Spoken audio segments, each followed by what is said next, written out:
34절 나를 막아 너를 해하지 않게 하신 이스라엘의 하나님 여호와의 살아계심을 두고 맹세하노니 내가 급히 와서 나를 영접하지 아니하였다면 밝는 아침에는 과연 나발에게 한 남자도 남겨두지 아니하였으리라 하니라. 35절 다윗이 그가 가져온 것을 그의 손에서 받고 그에게 이르되 내 집으로 평안히 올라가라. 내가 내 말을 듣고 내 청을 허락하노라. 오늘 이 시간 우리가 사무엘상 25장을 가지고 함께 하나님의 말씀을 나눌 수 있기를 원합니다. 사무엘상 25장은 제법 분량이 되는 부분입니다. 그런데 이 이야기는 이제 두 가지의 이야기를 담고 있습니다. 하나는 정말 적은 분량입니다. 이제 사무엘이 죽은 것이죠. 그래서 25장 1절을 보면 사무엘이 죽음에 온 이스라엘 무리가 모여 그를 두고 슬피 울며 라마 그의 집에서 그를 장사한지라 라고 하면서 이 사무엘이 우리가 지난번에 이제 원래 했었던 그 자신의 사역에서 은퇴를 했지만 아직 살아 있었습니다. 그런데 그 사무엘이 죽음을 맞이했다라는 것을 보여주게 됩니다. 그리고 이제 두 번째 이야기는 다윗과 아비가일에 대한 그런 이야기를 살펴보게 됩니다. 그래서 이제 다윗은 나발이라는 사람에게 은혜를 이제 구하기를 원했습니다. 나발은 이 아비가일이라는 아내가 있었고 그는 이제 갈렙 족속의 사람이었었던 것이죠. 그래서 그는 양털을 깎는 그런 이제 사람이었는데 그 사람에 대한 표현이 2절을 보면은 심히 부하여라고 얘기를 합니다. 그러니까 그 사람은 돈이 없는 사람이 아니라 돈이 많은 사람이라는 것이죠. 그래서 돈이 많은 사람에게 다윗이 이제 그에게 무난하고 그리고 그에게 지금 우리에게 그 은혜를 베풀기를 원하는 그런 이제 장면들을 보여주고 있는 겁니다. 그러면서 이제 다윗이 그들에게 요청을 한 거죠. 그런데 이제 사실 고대 근동의 문화에는 나그네에게 대접을 하는 것이 너무나도 당연한 문화입니다.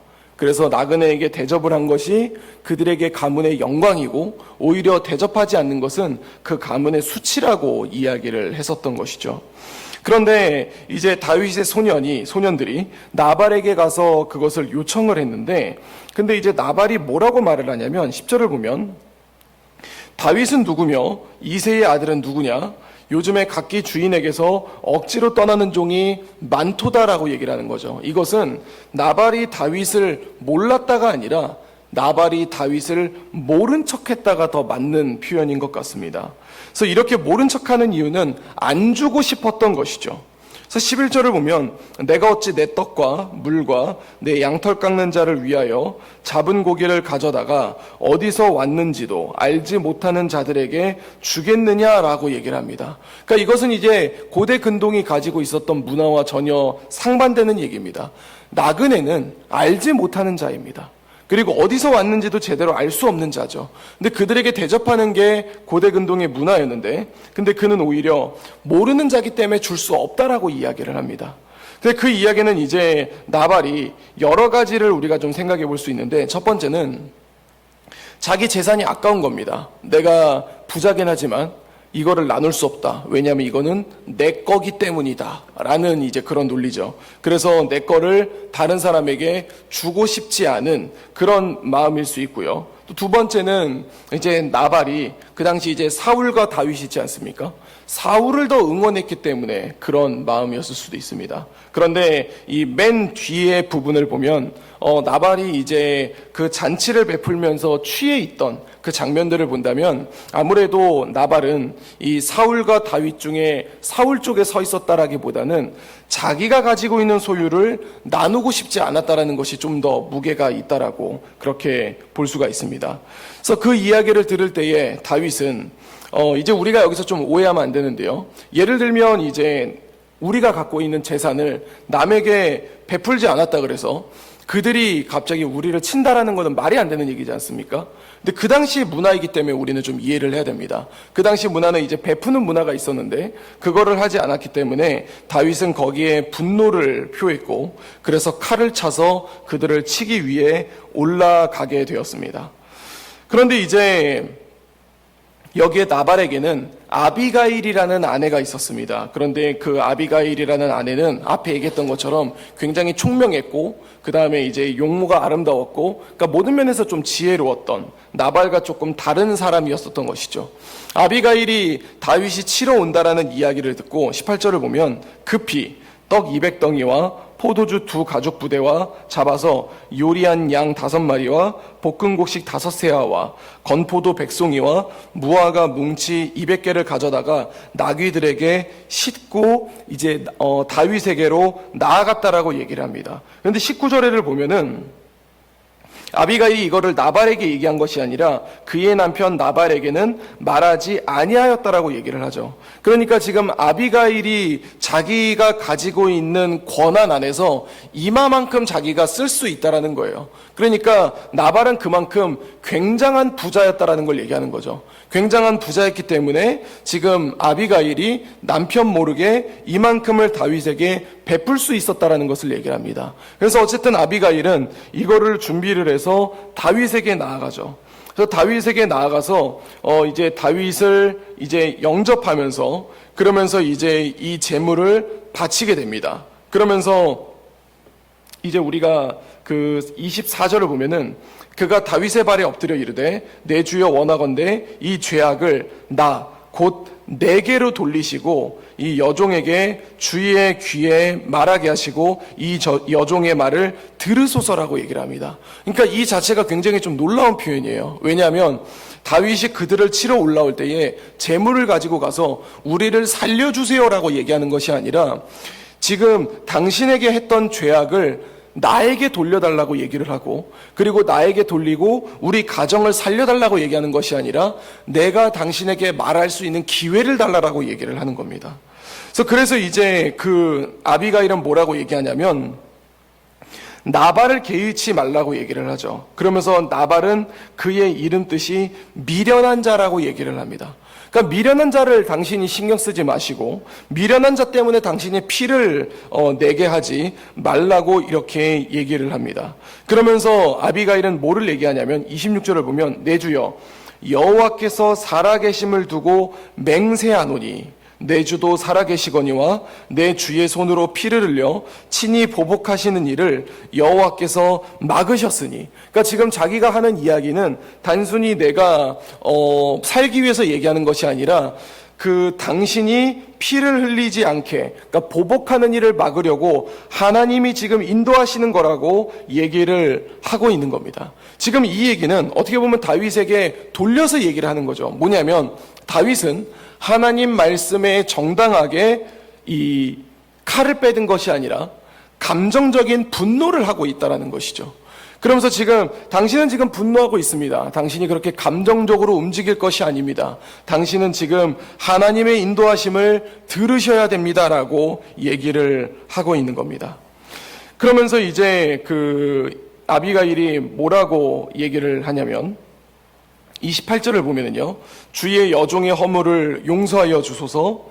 여호와께서 반드시 내 주를 위하여 든든한 집을 세우시리니 이는 내 주께서 여호와의 싸움을 싸우시며 내 주의 일생에 내 주에게서 악한 일을 찾을 수 없음이니이다. 당신은 지도자가 될 사람입니다. 당신 가운데 흠을 만들지 마십시오. 그리고 당신은 여호와의 싸움을 싸우십시오라고 이렇게 이야기를 하고 있는 것이죠. 그러면서 29절에 사람이 일어나서 내 주를 쫓아 내 주의 생명을 찾을지라도 내 주의 생명은 내 주의 하나님 여호와와 함께 생명 싸개 속에 쌓였을 것이요 내 주의 원수들의 생명은 물매로 던지듯 여호와께서 그것을 던지시리이다 라고 하면서 무죄한 피를 흘리지 말라고 그렇게 다윗에게 이야기를 하고 있는 것입니다.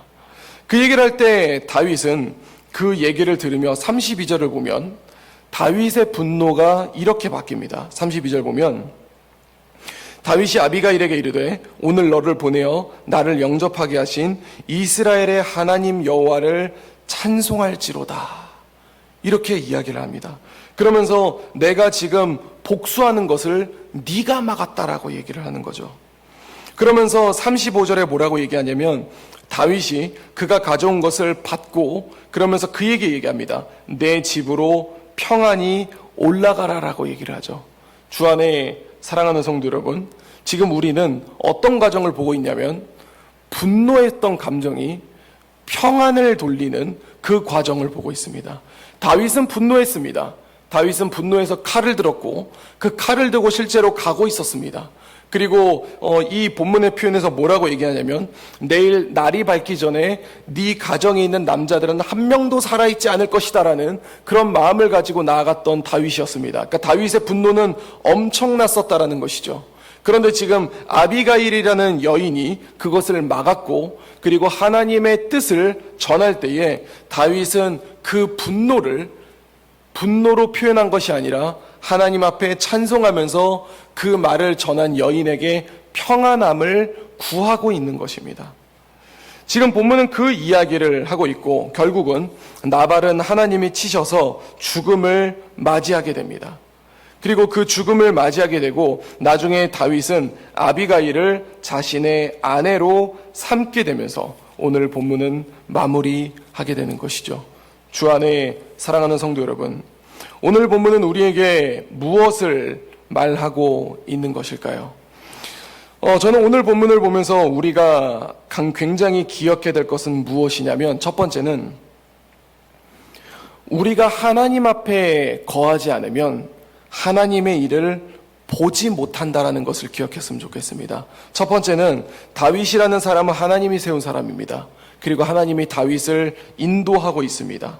그런데 지금 오늘 본문에 나발이라는 사람을 보면은 우리는 단순히 그를 미련한 자라고 이야기할 수 있지만 그런데 나발은 실제로 어떤 사람이냐면 3절에 뭐라고 되어 있냐면 그는 갈렙 족속이라고 얘기합니다. 갈렙은 우리가 잘 알고 있는 여호수아와 갈렙할 때에 나오는 그 갈렙의 후손을 얘기합니다. 그렇다면 나발은 굉장히 좋은 가문에 속한 사람입니다. 굉장히 용맹한 가문에 속한 사람입니다. 하나님 말씀에 담대함을 가지고 나아갔던 갈렙의 후손이라는 것을 이야기를 합니다. 아무리 좋은 가정과 좋은 가문에서 태어난다 할지라도 하나님 앞에 거하지 아니하면 그 하나님의 인도하시는 흐름을 바라볼 수가 없다라는 것을 본문은 이야기하고 있습니다. 우리는 잘 생각해야 됩니다. 우리가 이 땅 가운데 살아갈 때에 내가 믿음의 가정이고 우리의 가정이 믿음의 몇 대째 살아가고 있지만 우리가 하나님의 안에 거하지 않는다면은 우리의 가정은 또 우리의 후손은 하나님 앞에 살아갈 수 없다라는 것을 우리는 기억할 수 있어야 된다라는 겁니다. 오늘 본문의 나발은 너무나도 어리석습니다. 다윗에게 줄 수 없다고 얘기하지만 그는 잔치를 베풀었죠. 그러니까 나발이 그 모습이 너무나도 어리석다라는 것을 우리가 보고 있지만 실제로 우리가 이 땅 가운데 살아갈 때에 하나님 안에서 살아가지 않을 때 얼마나 우리가 어리석게 살아가는가를 본문은 우리에게 이야기를 해주고 있습니다. 그리고 두 번째 우리가 기억해야 될 건 무엇이냐면 다윗의 모습이죠. 우리는 아비가일에게만 집중할 수 있지만 우리는 다윗을 집중할 수 있어야 됩니다. 다윗은 하나님이 세운 사람입니다. 하나님이 세운 사람은 어떻게 표현을 하고 있냐면 자신에게 억울함이 있고 자신에게 분노가 있고 자신에게 주체할 수 없는 감정이 있다 할지라도 하나님의 말씀 앞에 그 모든 것을 접을 수 있는 모습을 우리는 본문을 통해 발견을 하게 됩니다. 아까 얘기했던 것처럼 다윗은 분노했습니다. 다윗은 화가 났었습니다. 그런데 하나님의 말씀이 있다 그래서 지금 그게 중요한 게 아니라 내 감정이 화났단 말입니다 라고 얘기하지 않습니다. 그는 하나님 말씀에 바로 순종하게 됩니다. 심지어 우리는 이 시대를 잘 생각하지 못하는 것이 있지만 지금 다윗에게 하나님의 뜻을 전한 사람은 여인입니다. 우리 시대에 그게 뭐가 문제냐라고 말할 수 있지만 그 시대로는 사람 숫자에 들어가지도 못했고 인권으로 존중을 받지도 못했던 그런 여인의 말이었습니다. 그러니까 다윗은 쉽게 말하면 그 시대로 말하면은 아비가일이 그 말을 할 때에 다윗의 입장에서는 어디 여자가 남자 길을 막아 라고 하면서 언제든지 죽일 수 있는 입장입니다. 그런데 지금 아비가일이 하나님의 뜻을 말할 때에 다윗은 그 앞에 자신의 결정을 번복하게 됩니다. 그러면서 하나님을 찬송하고 그녀에게 평안함을 돌리고 있다는 것이죠. 그것은 우리에게 무엇을 말하고 있는가?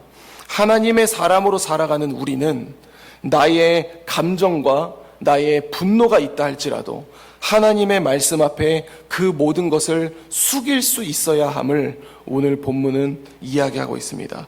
그렇게 될 때에 오늘의 이야기는 뭐를 얘기하고 있습니까? 무고한, 무죄한 피를 흘리지 않았다라고 얘기를 하는 거죠. 그렇게 할 때에 우리가 하나님 안에서 죄를 짓지 않는다라는 것을 얘기합니다. 이제 오늘 하루가 시작됩니다.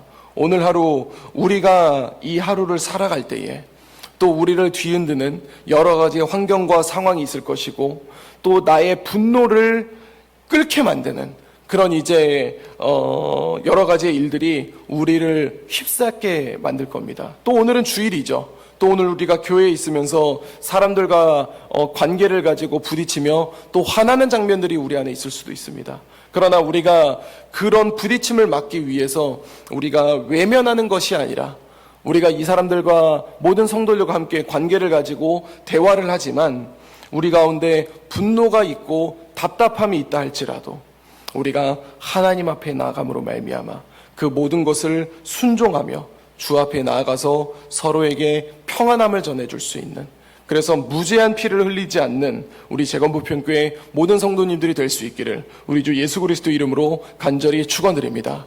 기도하겠습니다. 이제 오늘 받은 말씀으로 함께 기도하겠습니다.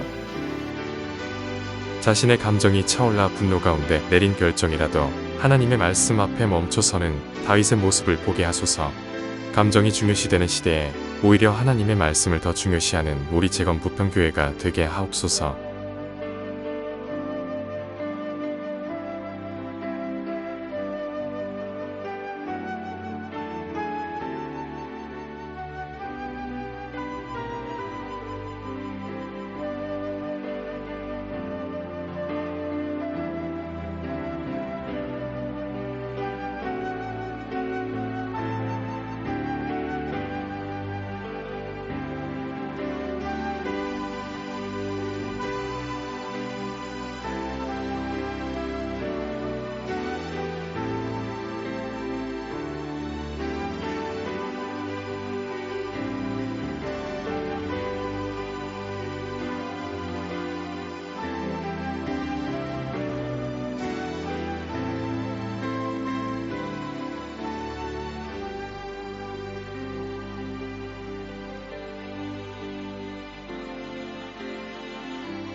이제 개인의 기도 제목을 가지고 하나님 앞에 기도하시기 바랍니다.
수고하셨습니다. 오늘도 하나님의 인도하심 가운데 승리의 하루를 보내시는 우리 재건부평교회 모든 성도님들이 되시기를 주님의 이름으로 축복합니다.